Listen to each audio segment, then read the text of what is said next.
अगर आप लोगों का शुमार भी ऐसे लोगों में होता है और अगर अब आपको लगता है कि आपकी डाइट बहुत अच्छी है, आपका वर्कआउट बहुत अच्छा है, आपकी नींद बहुत अच्छी है, आपका सप्लीमेंट स्टैक जो है वो बहुत अच्छा है, इवन के कुछ लोग अगर स्टीरॉयड साइकिल वगैरह आप यूज़ करते हो तो आफ्टर स्टीरॉयड साइकिल भी आपको वो रिजल्ट नहीं मिल पाते हैं जो कि मिलने चाहिए।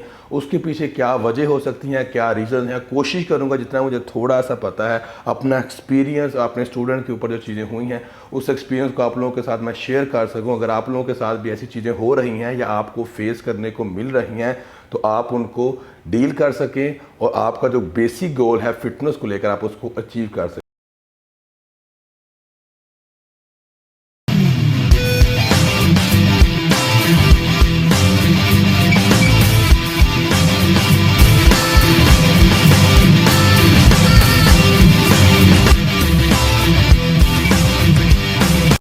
तो फर्स्ट में स्टार्ट करें, होता क्या है कि आप लोग अपनी तरफ से 100% डाइट कर रहे हो, वर्कआउट कर रहे हो, अपना सप्लीमेंट स्टैक है आपका या कुछ स्टीरॉयड साइकिल के ऊपर हो, तो हम लोगों का एक स्पेसिफिक गोल होता है जिसको लेकर हम ये सारी चीज़ें कर रहे होते हैं।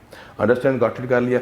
अब बहुत से लोगों के साथ एक प्रॉब्लम ये फेस करने को मिलती है कि उनका अपने मिंटोर के पास या सिंपली बोलो अपने ट्रेनर के पास जिसके पास वो जाके सारी चीज़ें यूज़ कर रहे होते हैं, वहाँ पर उनका जो माइंड होता है वो सेटिस्फाई नहीं होता। This is the first one and main reason कि जिस बंदे के पास आज जाके आप अगर ट्रेनिंग कर रहे हो या उससे कुछ सप्लीमेंट स्टैक आपने करवाया हुआ है या कुछ भी आप कर रहे हो, आपका वहाँ पर माइंड जो है सेटिस्फाई नहीं होता। क्यों? अगर आपका माइंड सेटिस्फाई नहीं होता, एक सिंपल सी बात है, जिस डॉक्टर के ऊपर आपको ट्रस्ट नहीं होता वो आपको जितनी मर्जी अच्छी मेडिसिन लिख के देते आपको वहाँ से आराम नहीं आएगा। मोस्ट ऑफ द टाइम ऐसा होता है कि हमें बहुत ही सस्ती जगह पे गली मोहल्ले के डॉक्टर के पास जाके बुखार उतर जाता है, जबकि बड़े से बड़े डॉक्टर के पास आप जाओ तो वहाँ पर जाके हमारा बुखार जो है वो नहीं उतरता। तो ये क्या होता है, आपके माइंड की सेटिस्फैक्शन के ऊपर पहली चीज़ जो है वो रिलाई करती है कि एक चीज़ आप अपने माइंड में आपने रखनी है कि आप जिस भी बंदे के पास जाके ट्रेनिंग कर रहे हो या सप्लीमेंट स्टैक कर रहे हो, कुछ भी कर रहे हो, आपको वहाँ पर 100% सेटिस्फाई होना पड़ेगा या उस बंदे को चूज़ करें जिसके ऊपर आपको 100% ट्रस्ट है। हर किसी को बार बार आजमाया नहीं जाता, पहली चीज़। दूसरी चीज़, बहुत से लोग ऐसा करते हैं कि हम अपनी लाइफ के बैक टाइम में जाके 35 साल के बाद वही चीज़ यूज़ करना शुरू करते हैं कि जो उन्होंने पहले 2-3 साल यूज़ की होती हैं। वही उनकी डाइट होती है, वही उनका वर्कआउट प्लान होता है, वही उनका सप्लीमेंट स्टैक होता है, वही उनका अदर साइकिल होता है। तो उससे क्या होता है कि उनको लगता है कि जो ये चीज़ हम 18 साल में 20 साल की एज में यूज़ करके हमें जो रिज़ल्ट मिल गए थे अभी भी हमें वही रिज़ल्ट मिलने चाहिए, जो कि नहीं आते हैं। यहाँ पर क्या चीज़ होती है, यहाँ पर सबसे बड़ा फैक्टर होता है आपकी एज। तो इस चीज़ को भी आप अपनी माइंड में लेकर चलना कि आप 35 प्लस हो चुके हुए हैं तो आपकी जो डोसेज है वो 18 साल की निस्बत अभी बढ़ जाएगी, कम नहीं होगी। ये चीज़ आप अपने माइंड में रखनी है कि एज भी है वो मैटर करती है। सेम डाइट से, सेम वर्कआउट से अगर आप कुछ साइकिल वगैरह नहीं भी कर रहे हैं तो वो रिजल्ट जो आपको अपनी उस स्टेज में आए थे, उस एज में आए थे 18 से 25 साल में, वो आफ्टर 35 नहीं आएंगे। उसके लिए आपको एफर्ट करनी पड़ेगी या जो आपको मिल रहा है आपको उसमें ही सुकून के साथ रहना पड़ेगा, खुश रहना पड़ेगा, सिंपल। उसके बाद नेक्स्ट चीज़ एक और आती है, हमारी जो लाइफस्टाइल होता है उसमें मोस्टली लोग जो होते हैं स्मोकिंग करते हैं। 18, 19, 20, 25 साल की एज में वही स्मोकिंग कर रहे होते हैं पुरानी। उनको लगता है कि यार हम पहले से स्मोकिंग कर रहे हैं तो अभी हमारे साथ कोई ऐसा वैसा सीन नहीं हो सकता है। आपको ये भी चीज़ मैं बताता चलूँ कि जो जो स्मोकिंग करते करते हमारा टाइम पीरियड गुजरता जाता है तैसे तैसे हमारे जो लंग्स होते हैं उनकी हेल्थ भी कम होती जाती है। तो डेफिनेट जब आपकी अंदर मशीनरी जिसने काम करना है सारा, आपको प्रॉपर फ्रेश ऑक्सीजन नहीं मिल पा रही है बॉडी को, जो कि आपके मसल तक जाएगी, बॉडी में एनर्जी कहाँ से आएगी, बॉडी में पावर कहाँ से आएगी। आप अपने फूड के साथ धुआं, स्मोक मिक्स करके, नाइकोटिन मिक्स करके अपनी बॉडी को दे रहे हो, तो आप खुद समझ सकते हैं आपको वो रिजल्ट कैसे आएंगे जो कि आप अचीव करना चाहते हो। तो एक स्मोकिंग भी बहुत से लोगों का इस प्रॉब्लम का कारण, वजह बन सकती है। अगर आप कर रहे हैं तो इसको भी आपने अवॉइड करना है। दूसरी चीज़ आती है हमारी अल्कोहल। बहुत से लोग क्या करते हैं, बहुत अच्छा स्टीरॉयड साइकिल लेते हैं, सप्लीमेंट स्टैक लेते हैं, उसके अलावा उनकी डाइट बहुत अच्छी होती है, सब कुछ बहुत अच्छा होता है, बट वो कहते हैं कि सर जी वीकली हम 1 से 2 दफ़ा जब तक टकीला या वोडका इस तरह की कोई अगर हम पीते नहीं हैं तो हमें सुकून जो है थोड़ी सी हमें पीने की इजाज़त दें, या फिर सर जी हम बियर वगैरह तो पी सकते हैं ना। तो आप लोगों की चीज़ में तो सिंपली बताता चलूँ, ये आपको साथ में पिक्चर भी नज़र आ रही होगी, इसे बोलते हैं बियर बैली। ये आपकी फिर रहेगी, फिर आप 6 पैक ऐप अपने आप को स्टेडिड दिखाना और इस चीज़ की फिर परवाह करना भी छोड़ दें। आपको फिज़ीक वो चाहती होती है, आप हमारी डिमांड उस फिज़ीक की होती है कि जो बंदे ने कभी शराब को टच नहीं किया, शुगर को टच नहीं किया, कभी स्मोकिंग नहीं की उसने, कभी इस तरह की दूसरी चीज़ें उसने नहीं की। हमें फिज़ीक उसकी चाहिए, बट खाना पीना हमें अपनी मर्ज़ी का करना है। तो मेरे भाई ऐसे रूल एंड रेगुलेशन हमारी बॉडी के ऊपर अप्लाई नहीं होते, हमारे माइंड के ऊपर अप्लाई हो जाते हैं, क्योंकि हमें लगता है कि हम थोड़ी डोज ज़्यादा ले लेंगे, ज़्यादा टैबलेट खा लेंगे या ज़्यादा टीके लगा लेंगे तो हमें वो मिल जाएगा। तो ऐसा भी मेरे भाई बिल्कुल नहीं होता है। ओवरडोज आपको हमेशा नुकसान पहुंचाती है।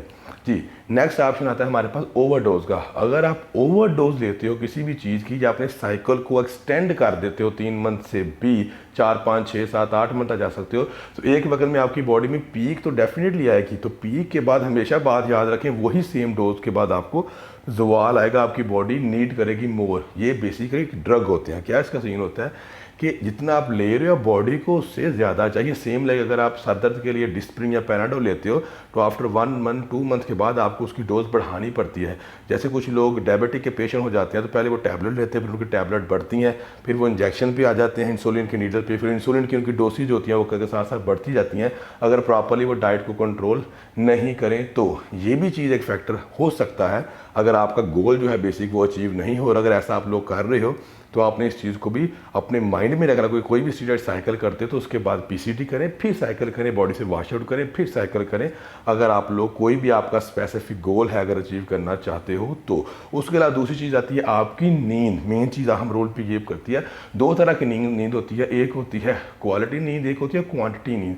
तो आप लोगों की नींद अगर क्वालिटी नींद है, बहुत से लोग कहते हैं हम 10 12 15 घंटे सोए रहते हैं फिर भी हमारी बॉडी में वो ग्रोथ वो इंप्रूवमेंट नहीं आ रही है, तो उनको न्यूट्रिशन में लैक हो जाता है। अगर 15 से 18 घंटे 12 घंटे 13 14 आप सो रहे हो तो मेरे भी वो 4-5 घंटे आपकी बॉडी ने एक्टिव रहना था, 2-3 मील आपने खाने थे वो तो स्किप हो गए। जैसे लोग 12-1 बजे उठते हैं, तो ये भी मैं आपको पता चलूँ कि जो लोग 12-1 बजे या 10-11 बजे उठने वाले हैं वो भी अपना जो गोल है जो उन्होंने अचीव करना होता है उससे कम से कम 40% पीछे रह जाते हैं। ये उनको नुकसान है। अगर आपने सोना ही है सुबह 6-7 बजे 8 बजे उठें, उठ के अपना ब्रेकफास्ट अच्छे से करके फिर सो जाएं, फिर 10-11 बजे उठें, फिर खाएं, फिर सो जाएं, कोई प्रॉब्लम नहीं है। उसके बाद आपको फिर क्वालिटी नींद भी आएगी। क्वांटिटी से कुछ नहीं फ़ायदा होगा कि मैंने 8 घंटे नींद भी पूरी कर रहा हूँ, नहीं हो रहा, नहीं। आपने क्वालिटी नींद जो है उस पर फोकस करना है। जब आप अच्छा खाएंगे तो वही आपको क्वालिटी नींद जो है वो अगर आपको 6 घंटे भी आती है तो आपको रिजल्ट मिलता है। बहुत से लोग आपने देखे होंगे जिनको लाइफ में टाइम ही नहीं मिल पाता सोने का, पर फिर भी उनकी फिजिक जो होती है वो अच्छी होती है। तो ये चीज़ आपने भी अपनी लाइफ में देखनी है, मैटर करती है। उसके अलावा हमारा स्ट्रेस लेवल इसमें बहुत अहम रोल प्ले करता है। अगर हम स्ट्रेस में जाएंगे तो हमारी बॉडी के अंदर कॉर्टिसोल हार्मोन पैदा हो जाता है जो कि हमारे टेस्टोस्टेरोन लेवल जो कि हमारी मसल बिल्डिंग करते हैं उसको डायरेक्टली शट डाउन करता है। कॉर्टिसोल हार्मोन टेस्टोस्टेरोन हार्मोन एक दूसरे के उल्टे हैं। टेस्टोस्टेरोन हार्मोन बॉडी के अंदर ज़्यादा होगा तो आपको अच्छा फील होगा, गुड फील होगा। वो कैसे आता है? वो जब आप खुश रहते हो, अपने आप को हैप्पी रखते हो।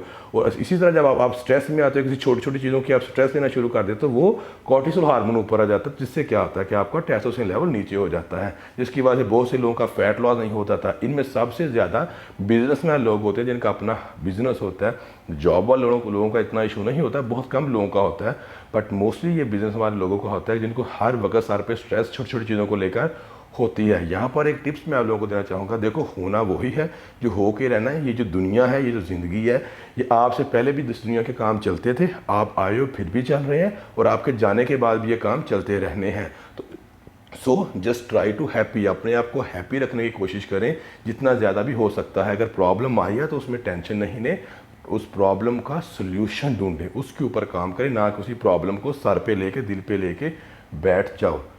स्ट्रेस डिप्रेशन अपनी लाइफ से निकालोगे तो डेफिनेटली आपका जो है वो मसला पूरा हो जाएगा। उसके अलावा एक और चीज़ होती है, विटामिन डी की डेफिशिएंसी अगर आप में है तब भी आपका जो बॉडी गोल है जो आप अचीव करना चाहते हो वो अचीव नहीं होगा। अंडरस्टैंड कर रहे हो? ये चीज़ें आपने अपनी लाइफ में ज़रूर अप्लाई करनी है। बहुत से लोगों को लगता है कि वो खाना अच्छा खाते हैं, 3 दफ़ा खा लिया तो उनकी डाइट अच्छी है, वो पूरा दिन बस इस तरह नहीं। आपने अपनी लाइफ को चेंज करना है और लाइफ के पैटर्न को चेंज करना, जिस तरह से मैं आपको बताता हूँ। इसलिए मैंने आप लोगों के लिए एक वेबसाइट भी बनाई हुई है, capfitness.com के नाम से। आपको नीचे डिस्क्रिप्शन में उसका लिंक भी मिल जाएगा, उस पर जाएँ, वहाँ पर free of cost diet plan upload है, लीन बल्किंग का, फैट लॉस का, उसके अलावा बल्किंग का, कोलेस्ट्रॉल का, डायबिटिक का, वेजिटेरियन डाइट प्लान, उसके अलावा वर्कआउट प्लान वहाँ पर फ्री ऑफ कॉस्ट अपलोड है। उसके अलावा अगर आप लोगों ने मुझसे पर्सनल ट्रेनिंग ऑनलाइन लेनी है, वो भी वहाँ पर पेज आपको मिल जाएगा, तो डायरेक्टली मुझे मेल कर सकते हैं आप, अपना एज, हाइट, अपना जो सेल फोन नंबर है व्हाट्सएप का वो लिखा, तो पर्सनल ट्रेनिंग भी आप मुझसे ले सकते हैं। तो मेरे भाई, just I want to ask you, stay positive, stay healthy, और छोटी छोटी चीज़ों को लेकर अपनी लाइफ में टेंशन नहीं लो। अगर जो चीज़ें मैंने आपको बताई हैं आपकी लाइफ में चल रही हैं, इनसे दूर रहें, इनको अवॉइड करें। वन टाइम लाइफ आती है मेरे भाई, खुश रहें, stay healthy, stay fit, take care, अल्लाह हाफिज़।